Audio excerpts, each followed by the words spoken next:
Historical records indicate that the fate of captive queens after royal conquest was seldom determined by personal vengeance alone. It was usually shaped by politics, succession, and the management of legitimacy. When a kingdom fell, a queen consort, queen mother, or ruling queen could become a symbol more valuable alive than dead, because her body and status carried dynastic meaning. Conquerors understood this.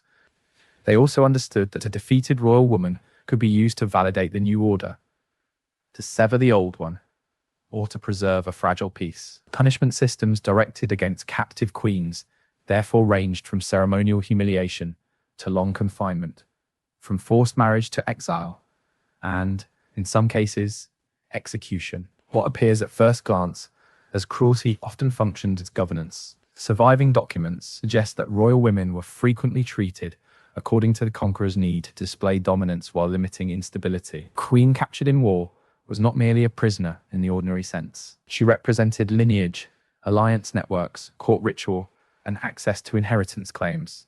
For that reason, conquerors often separated her from her household, removed her from public authority, and placed her under watch in a guarded residence or fortress. This confinement could be relatively comfortable by the standards of the age, but comfort should not be mistaken for freedom. The key feature was control. Movement was restricted, correspondence was filtered, attendants were selected by the victor, and the captive's public identity was recast from sovereign consort to dependent asset. In many cases, the first punishment was symbolic. Captive queens might be stripped of insignia, forced to abandon royal dress, or denied the ceremonial forms of address that had once marked their rank. Contemporary accounts describe this not as an incidental insult, but as a deliberate dismantling of sovereignty. Royal women had often participated in court ritual, patronage, and diplomacy. Removing the visible markers of status was a way of announcing that the defeated dynasty no longer possessed legitimate power. In some cultures, conqueror's court would display the captive queen in processions or formal audiences to demonstrate the victory to subjects and rivals alike. Such spectacles were political theatre, designed to teach obedience through humiliation. Yet humiliation alone rarely satisfied imperial logic. Legal codes of the period reveal that captured noble women could be incorporated into the victor's household, either as hostages or as instruments of alliance. Queen might be married into the conquering dynasty, sometimes to the conqueror himself and sometimes to a subordinate ruler, a brother, or a loyal governor. This was not a romantic outcome. It was a mechanism for absorbing defeated elites. By controlling a captive queen's marriage, the conqueror could neutralize her claims, bind surviving supporters, and convert the memory of the old regime into a resource for the new. In some circumstances, the queen's children, if any survived, were also taken under supervision, educated at court, or removed from the political center altogether. The aim was to prevent a legitimate heir from becoming a rallying point. For queens who were also politically active in their own right, captivity could be more severe. Chroniclers noted that women associated with resistance, diplomacy with rival powers, or continuity of the old regime were especially vulnerable to permanent detention. In such cases, the punishment system moved beyond symbolic degradation and into political erasure. Captive could be isolated in a remote residence, denied access to counsel, and placed under surveillance for years. Some were required to live out their lives in monasteries, temples, or secluded estates, depending on the local religious and political order. Such confinement removed them from the arena of succession, while allowing the victor to claim a degree of clemency. The appearance of mercy often masked a calculated strategy. An imprisoned queen could be displayed as evidence that the conqueror was restrained and lawful, even while her agency was extinguished. Execution, though less common than imprisonment, remained a possibility when the conqueror feared rebellion or when the captive queen's survival threatened the stability of the conquest. Historical records from several periods show that royal women could be killed if they were seen as too dangerous to keep alive, particularly during succession crises or civil wars. The logic was practical rather than theatrical. A queen associated with a defeated dynasty could become a center of resistance, especially if she had relatives, retainers, or children with competing claims. In such cases, death functioned as a final administrative solution. It ended a lineage's immediate claim and warned others against resistance. Even then, executions of captive queens were often framed in legal or moral language, as if the regime needed to justify what was ultimately a political act. Another punishment system, involved in forced dependency rather than direct violence. Captive queens could be assigned stipends, attendants, or even a limited household, but always in a manner that emphasized their loss of autonomy. Their food, clothing, and travel depended on the victor's authorization. They might be allowed to retain a title while being denied the power that once gave the title substance. This form of managed captivity could last for decades.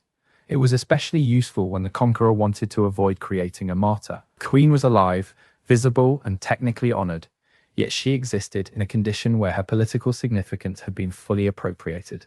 She had become a living relic of the defeated state. The social meaning of these punishments should not be underestimated. Queens occupied a highly visible position in many monarchies, but their vulnerability after conquest also reflected broader assumptions about female dynastic bodies. A captive queen could be treated as a vessel of legitimacy, a repository of bloodline, and a site through which conquest could be dramatized. That did not mean her fate was determined solely by gender.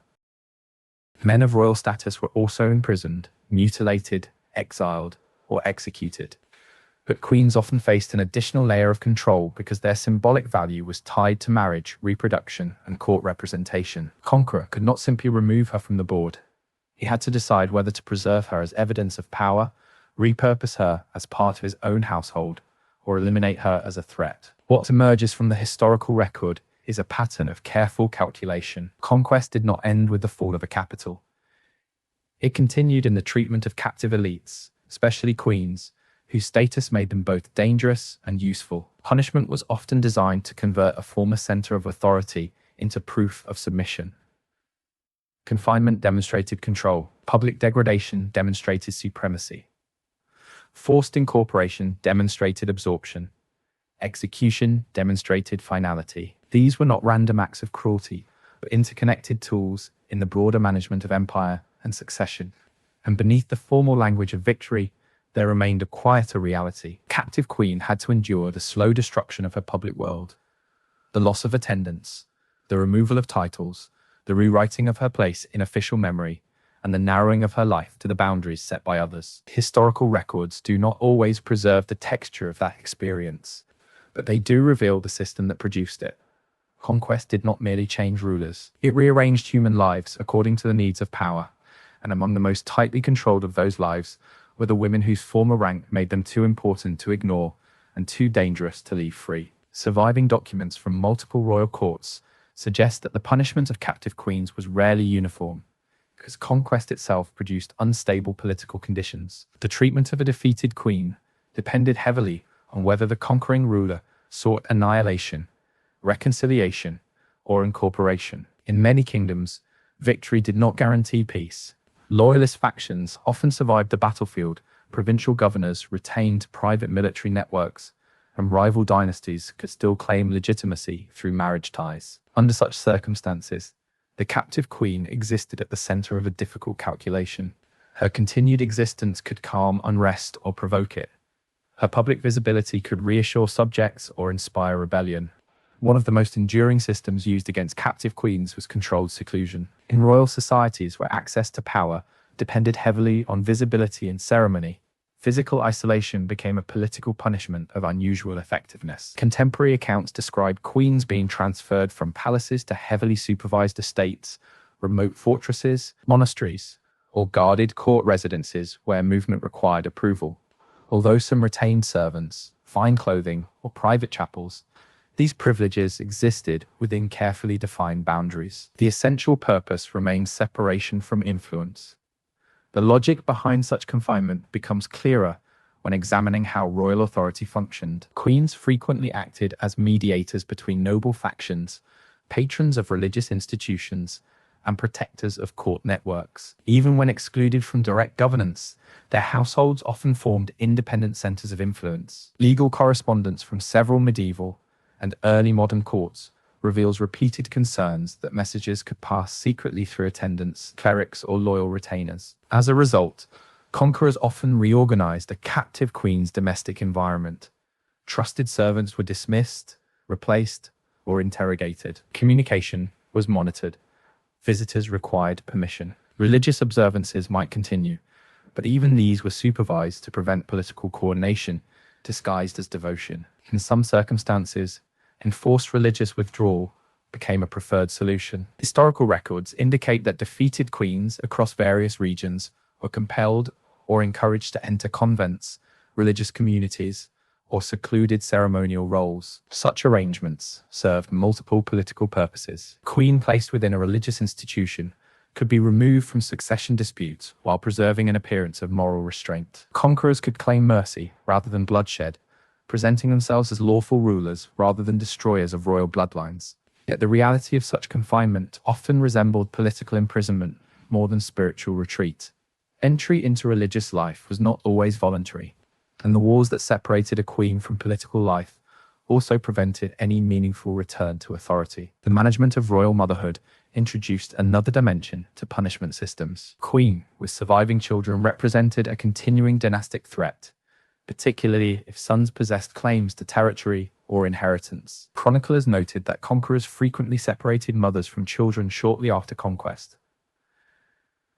Princes could be sent to rival courts, absorbed into the victor's household, or raised under conditions intended to reshape their political loyalties. Daughters might be redirected into diplomatic marriages that strengthen the new regime. For captive queens, this separation functioned not only as political control, but as emotional discipline. A ruler who controlled the future of the queen's children controlled much of her remaining leverage. Evidence from imperial courts further suggests that marriage itself could become an instrument of punishment. A defeated queen might be compelled into remarriage under terms that benefited the conqueror. This practice was especially visible in regions where dynastic legitimacy relied heavily on marital succession. Through marriage, conquerors gained access to land claims, weakened rival inheritance disputes, and projected continuity between old and new political orders. Yet the forced political remarriage of queens often carried a humiliating dimension. The same woman who had once embodied an independent court could become a visible symbol of subordination within another dynasty.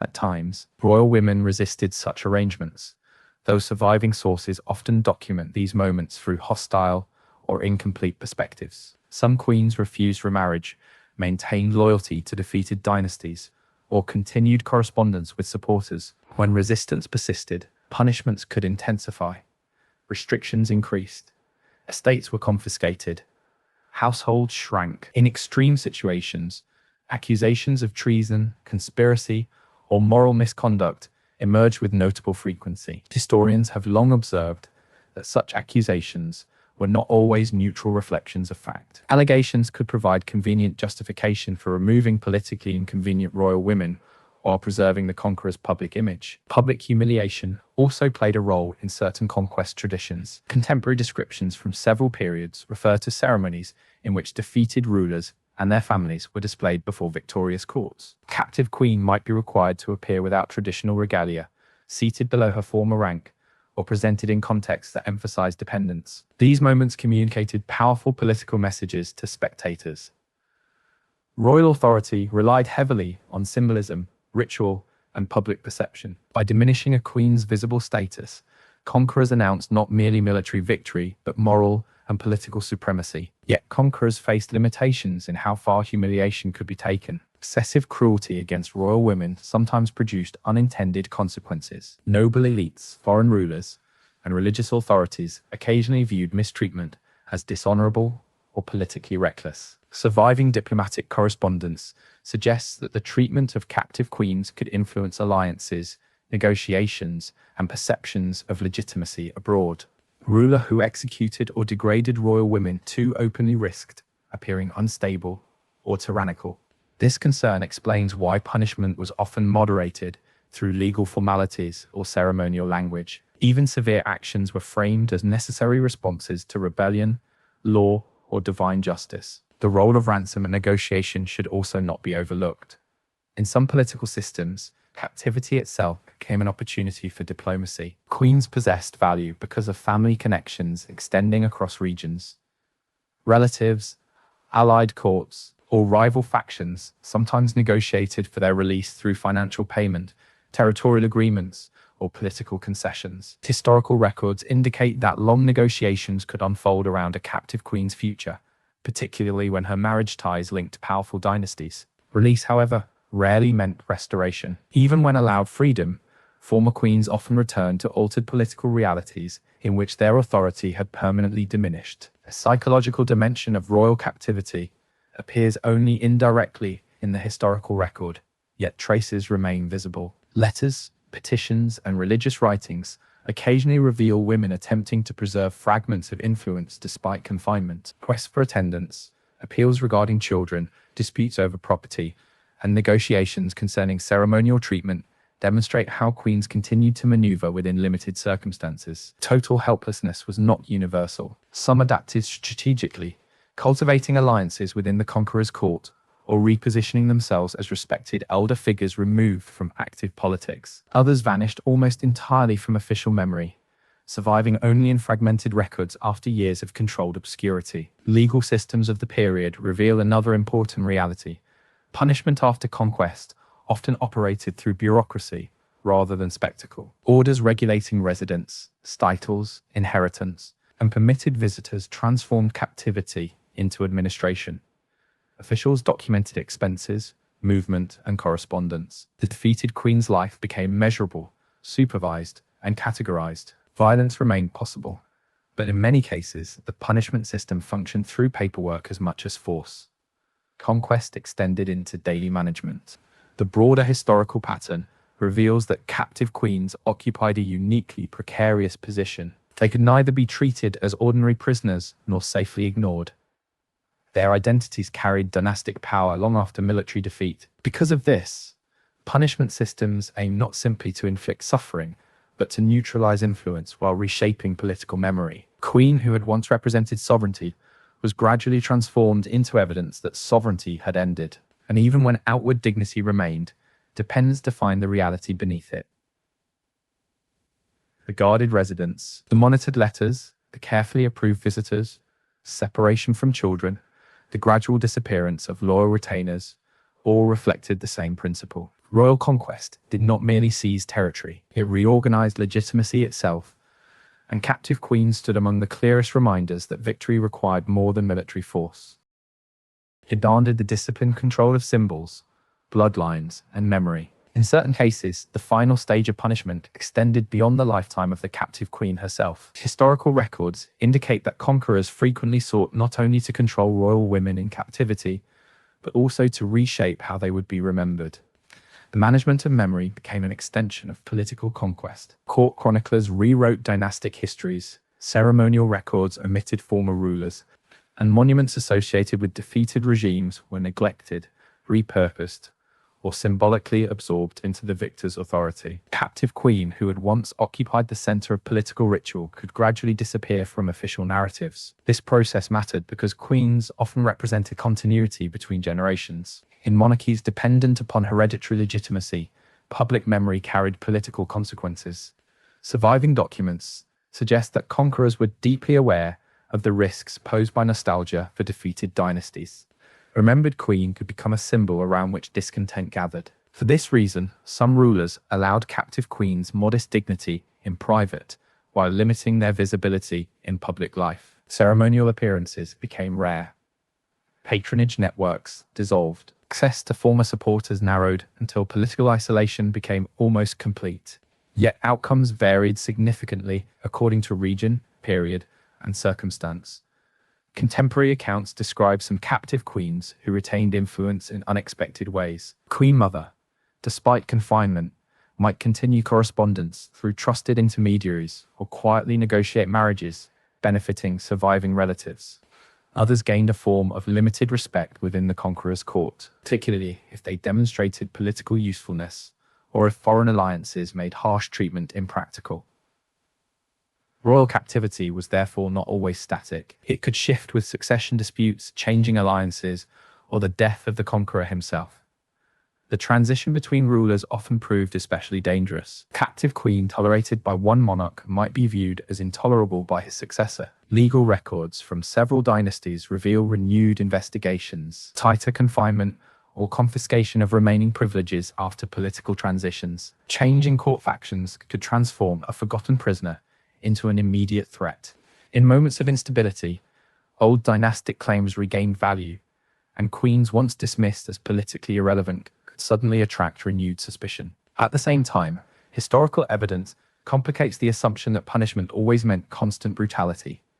In many royal systems, conquerors balanced coercion with controlled generosity. Providing a residence, servants, or ceremonial recognition could project confidence and legitimacy. Mercy, carefully displayed, reinforced the image of a ruler secure enough to spare defeated royalty.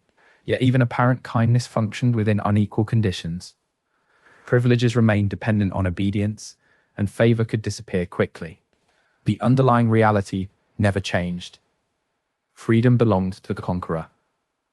For many captive queens, daily existence narrowed into routine, defined by supervision. Surviving petitions occasionally reveal concerns that appear strikingly ordinary, despite extraordinary circumstances: requests for medical care, disputes over finances, appeals regarding attendance, or efforts to secure contact with family members. Such records remind historians that royal captivity unfolded not only through dramatic political decisions but through repetitive structures of dependence. Punishment became embedded in ordinary life. What emerges from the broader historical record is a system grounded less in uncontrolled revenge than in political calculation. Queens captured after royal conquest occupied an unusually sensitive position. Their bloodlines mattered. Their marriages mattered. Their visibility mattered. Because of this, conquerors developed methods intended to neutralize risk while reinforcing authority. Isolation prevented coordination. Forced remarriage redirected legitimacy. Religious seclusion removed political agency. Controlled households ensured surveillance. Public degradation demonstrated victory. Execution, though comparatively rare, erased immediate threats when rulers believed no safer alternative existed. Fate of captive queens therefore reveals something larger about monarchy itself. Power in royal societies depended not only on armies or territory, but on symbols, inheritance, and public recognition. When kingdoms fell, conquest had to extend beyond the battlefield into the management of people who embodied the old order. Among those figures, captive queens stood in a uniquely vulnerable position, too politically significant to ignore, too dangerous to leave independent, and too symbolically valuable to treat without calculation. Their punishment was rarely random. It formed part of a larger system through which victors attempted to secure power long after the fighting had ended.